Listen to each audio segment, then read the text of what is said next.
وہ بات وہ ویسی نہیں تھی، لیکن ان کا آپس میں ایگریمنٹ ہو جاتا تو انہیں فائدہ ہی ہونا تھا۔ لیکن کیونکہ انہوں نے تین باتیں یہاں پہ ہو گئیں۔ ایک تو زرداری نے پیسے لگائے، پوری دنیا میں بدنام ہو گیا کہ یہ لوگوں کو خریدتا ہے اور یہ خریدار ہے، یہ وپاری ہے، سیاستدان نہیں ہے یہ، بلکہ وپاری ہے، اور اس کا کام ہی یہی ہے، وپار کرنا، ہر آدمی کو جیب میں لے کے گھومنا۔ اسی طرح انہوں نے اسی زمرے میں، اسی دائرے میں نون لیگ کو انہوں نے کھڈے لگا دیا۔ وہ نون لیگی جو کل تک پیپلز پارٹی کے ورکروں سے لڑائی کرتے تھے، مرتے تھے، جھگڑتے تھے، اختلافات کی باتیں کرتے تھے، وہ آج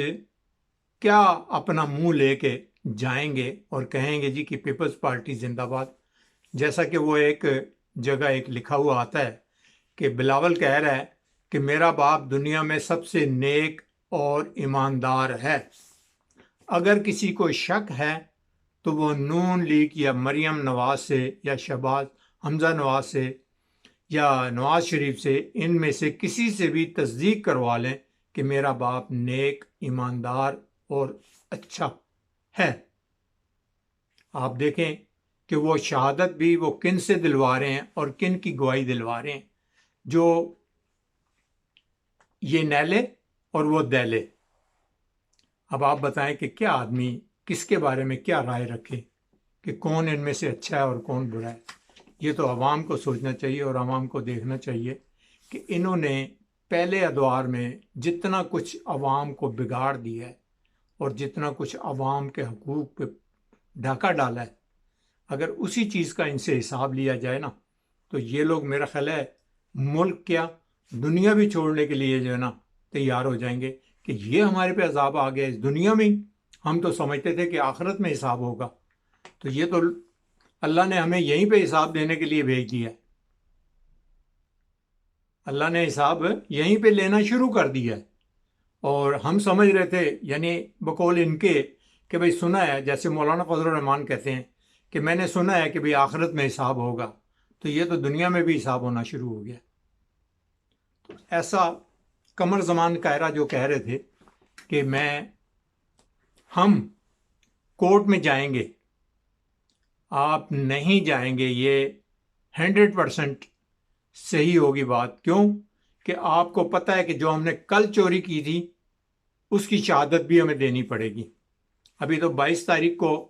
پیش ہونا ہے یوسف رضا گیلانی نے اور حیدر گیلانی نے، پہلے وہ وہاں پہ جواب دیں اور وہاں سے اپنی سیٹ کا بھی پہلے تحفظ کریں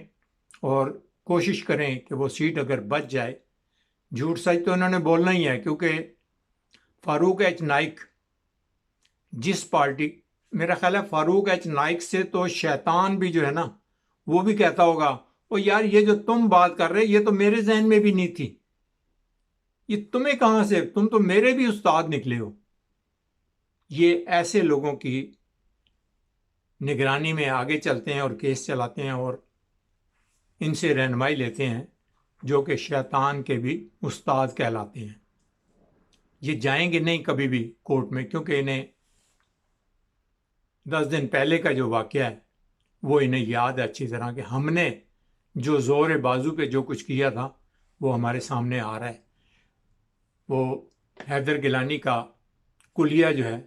وہ نون لیگ نے استعمال کر لیا، یعنی وہ سمجھا وہ تحریک انصاف والوں کو رہے تھے، لیکن عمل جو ہے وہ نون لیگ والوں نے کر لیا۔